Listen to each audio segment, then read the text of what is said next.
De volta ao tema em debate e continuamos a falar da tensão pós-eleitoral no país. Desta, o presidente do Tribunal Supremo garante que não há mandado de busca e captura para Venâncio Mondlane. E é sobre este assunto que vamos falar neste segundo bloco, mas antes, passemos aos pronunciamentos. Acompanhado de forma recorrente a indicação de que existe uma ordem de prisão contra o engenheiro Venâncio Mondlane, mas dos tribunais moçambicanos, portanto, é bom que fique claro, eu sou o presidente do Tribunal Supremo de Moçambique, portanto, dos tribunais moçambicanos não existe nenhuma ordem de prisão contra o engenheiro Venâncio Mondlane. Portanto, isso significa que se ele chega hoje a Moçambique, naturalmente que não existindo uma ordem de prisão, não existindo um mandato de captura, ele é um cidadão livre. E no caso, é bom que se esclareça que, fora de flagrante delito, nos termos da lei vigente, a ordem de prisão só pode ser dada por um tribunal. E, portanto, neste momento, posso garantir-vos que esta ordem não existe. Existem alguns processos que correm contra Venâncio Mondlane. Entretanto, Adelino Muxanga, presidente do Tribunal Supremo, diz que não há nenhum mandado de busca e captura contra Venâncio Mondlane. Vou começar consigo agora, Dércio Alfazema. Como é que olha para estes pronunciamentos? Bom, não tenho dúvida pela qualidade do sujeito. É uma pessoa que, pelo cargo que ocupa, é uma pessoa responsável, séria, e não gostaria aqui a colocar uma inverdade publicamente. Seria uma exposição que poderia colocar em causa a imagem e a credibilidade do venerando juiz do Tribunal Supremo. Então, nestes termos, volta à questão sobre por que o Venâncio, se o receio era esta, a questão de ser imediatamente detido, como até em algumas das suas lives fez referência, pelo menos esta questão está aqui colocada como estando fora de hipótese. Então, abre-se mais uma janela, mais uma lufada de ar para que o Venâncio possa participar da solução desta situação das manifestações violentas que estão a ocorrer no país. Agora, é preciso também olhar isso e tomar algumas providências, que é no sentido de não continuar a se esticar a corda, continuar a arrastar esta situação no sentido de convocar essas manifestações, que já está mais do que claro para todos nós, que são manifestações que decorrem fora de controle e com um elevado risco de pôr em causa a vida das pessoas, a integridade das pessoas, e são manifestações que estão a destruir praticamente a economia do país. Então, não há necessidade de prosseguir neste caminho, quando, afinal de contas, tudo o que se falava, inclusivamente nas publicidades que ele fazia, colocava aí alguns papéis, parecia ser o tal mandato ou cópia do tal mandato. Afinal de contas, não há nenhum mandato de captura, não há nenhuma ordem de prisão para com Venâncio. O que se sabe, o que foi referido hoje, é que há processos que estão em curso, mas ainda ao nível da Procuradoria-Geral da República. Então, é importante que ele venha, exerça o seu direito de defesa e, acima de tudo, participe desse processo da construção da democracia em Moçambique. Portanto, sobre este ponto de vista, não há razões que justificam a ausência do Venâncio. Agora, há sim esses desafios em relação à sua integridade física. Eu penso que aí pode também procurar ter garantias para que ele esteja cá e esteja em segurança. Até onde sei, como um candidato a presidente da República, ele tem direito à segurança do Estado. É preciso assegurar isso porque o Venâncio Mondlane é importante em Moçambique para também contribuir para esse processo de construção da nossa democracia. Vítor da Fonseca, quanto a este ponto, ligado ao mandado de busca e captura, uma vez que o presidente do Tribunal Supremo já declarou para toda a imprensa e para todo o povo moçambicano que, a nível do nosso país, não há nenhum mandado. Como podemos nós avaliar este pronunciamento, visto que, em algumas aparições, Venâncio Mondlane tocou neste ponto? Muito obrigado, Irene. É uma questão meramente jurídica e de salientar que Moçambique, sendo um Estado de direito democrático, deve-se primar nas normas, o que é fidedigno, que seria bom se estivéssemos num Estado justo, num Estado que eventualmente prima-se pela questão da legalidade. Mas é que ter em conta que o artigo 2º da nossa Constituição da República já prevê a questão da legalidade e da soberania. Diz que a soberania reside no povo, o Estado moçambicano deve se primar no princípio da legalidade. De salientar, quando falo da legalidade, quero mesmo chamar a colação ao artigo 235 da nossa Constituição da República de Moçambique, quando reza das funções do Ministério Público, que a Procuradoria-Geral da República representa o Estado moçambicano e também a nível da instrução penal também defende a legalidade, mas parece-me que nos últimos dias perdeu-se esta credibilidade das nossas instituições de justiça. E se a narrativa que é trazida neste momento pelo Presidente do Tribunal Supremo, pelo qual tenho respeito com ele, porque é um órgão de soberania, que está a dizer é uma questão meramente política, não jurídica, porque quando tratar-se de mandatos de busca e captura, aquilo é um segredo que, obviamente, tendo em conta que o Código de Processo Penal, a Lei 25/2019, já preconiza nos seus artigos que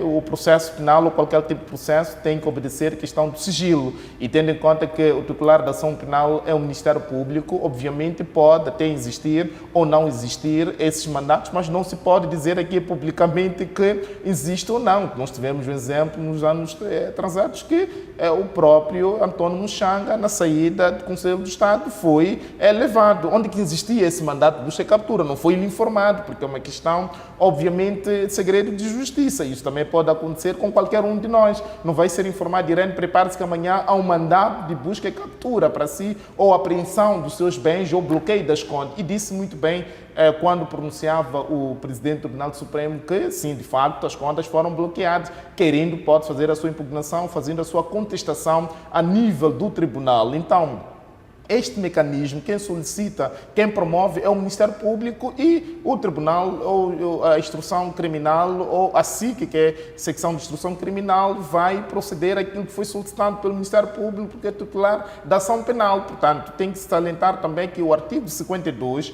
do Código de Processo Penal reza sobre a questão da competência do Ministério Público. Portanto, temos que aqui descortinar um pouco essas narrativas, de salientar que o processo judicial, o pior processo penal, nesta fase é uma fase do sigilo, fala da instrução, que está na fase da instrução. Como é que é feita essa instrução?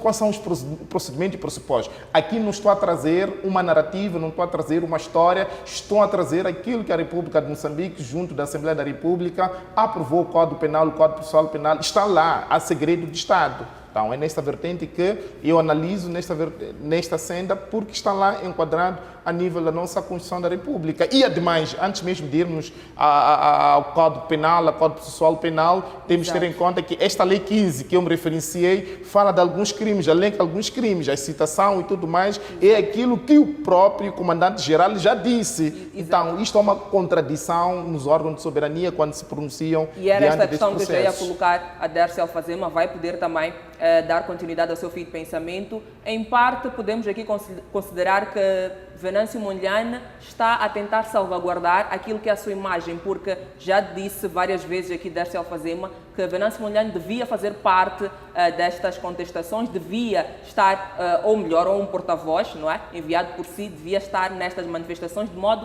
a nortear os manifestantes. Pode ser uma forma de salvaguardar aquilo que é a sua imagem diante destes processos todos que correm contra si? Não, para o Venâncio Mondlane parece que convém e lhe interessa mais fazer essa mobilização estando fora, até porque ele sempre deixou claro que isto era parte da sua estratégia. O áudio que vazou, que ele dizia que queria fazer vucu-vucu, no comício onde ele diz que iria ter um tsunami, que é mais ou menos isso que nós estamos a ter, ele deixava claro no áudio, pelo menos, que iria estar fora, ele e a sua família, ou estaria até numa montanha ou numa floresta, etc., para, a partir de lá, dirigir essas operações. Portanto, isso está a decorrer dentro do plano que ele traçou para esse efeito. E essa questão também de se colocar distante e como vítima para, em função disso, ter mais legitimidade e mobilizar mais apoios. olha, eu não estou aí convosco porque sou perseguido. E a dimensão das manifestações que ele queria estar a promover, claramente que também não lhe interessaria estar presente e estar na linha de frente. Aliás, não é só Venâncio Mondlane, o próprio Forquilha, toda a liderança do Podemos, Diniz Tivani, todos, ninguém está aqui, ninguém tem estado em frente, ninguém tem estado a participar disso,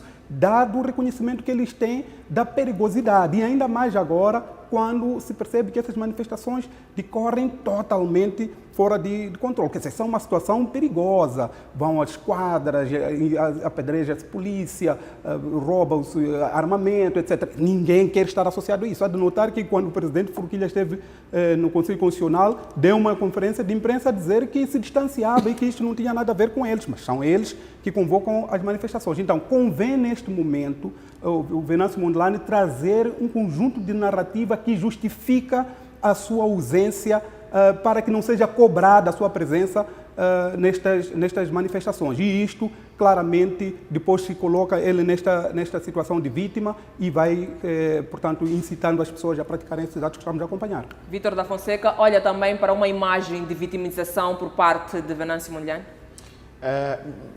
Há uma coisa que eu digo que a questão da presunção da inocência, direito à liberdade, são coisas inegociáveis, meus caros. O que nós esperamos de um Estado de direito democrático é respeitar as normas. Eu dizia num dos debates que o que nós, por vezes, erramos é trazer uma culpabilidade às pessoas quando estamos em sede de uma negociação. Irene, se A e o B já não se entende, o que nós temos que fazer como mediadores é tentar criar um mecanismo de essas pessoas poderem se reconciliar.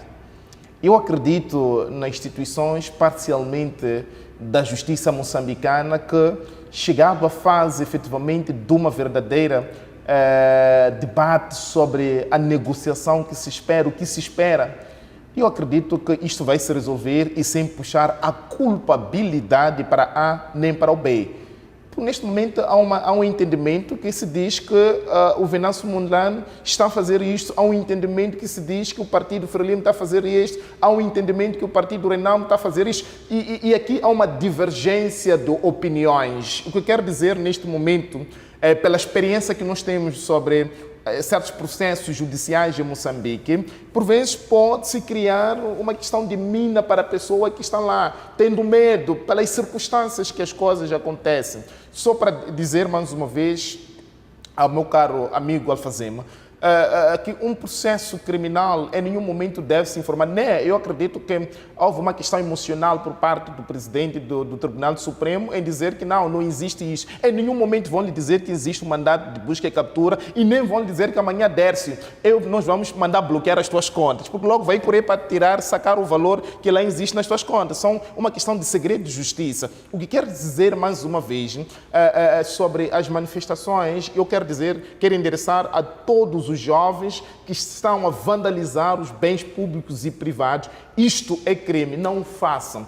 A manifestação pode assim fazer, mas eu sempre chamo a responsabilidade ao Ministério Público e à Polícia da República de Moçambique em sensibilizar o que é a manifestação. Há pessoas que dizem, numa das narrativas, que a Ordem dos Advogados devia penalizar, ou seja, criticar essas pessoas. Nós criticamos, mas este papel é o papel do Ministério Público, é o papel da Polícia da República de Moçambique. Se nós vamos às esquadras para defender pessoas detidas, estamos a cumprir uma das competências da Ordem dos Advogados, uma das atribuições, como também a Constituição da República de Moçambique, no seu artigo 62, faz referência que todo indivíduo é suscetível de ter alguém para lhe representar. Não está a dizer que não roubou. Com isso, quer dizer que as manifestações que nós estamos aqui a verificar, se um dia seja o presidente Chapo, o presidente seja Venâncio, seja Yusuf Momad, eu estou a repetir isto, eu vou aceitar o meu presidente, que é esta pessoa. Deixa-me só terminar este raciocínio, Irene. O que o povo quer é as melhores condições: saúde, educação e alimentação. Um quilo de açúcar, quanto é que está em Moçambique? Vamos aos hospitais, eu tenho meus pais, posso exibir aqui uma receita, não tem medicamento no hospital. Eu tenho que procurar dinheiro para comprar esta medicação para os meus pais. Se em caso não tiver um filho com condições para comprar, é uma morte declarada. Então é isto que o povo moçambicano precisa. O preço exorbitante de gás. Estamos a falar de energia. Portanto, são essas coisas todas que o povo está a reivindicar e encontrou um momento, parece oportuno, porque há um candidato que está a reivindicar os resultados, mas a questão do fundo é que qualquer presidente for entrar, atacar essas áreas, nós teremos um estado de paz e de justiça social. É que eu tenho a contribuir para o meu país. Vítor da Fonseca vai ficar 2 vezes sem intervir devido a esta intervenção. Brincadeira. Vamos agora cumprir, não é, com os nossos compromissos comerciais e voltaremos para dar continuidade a estes assuntos.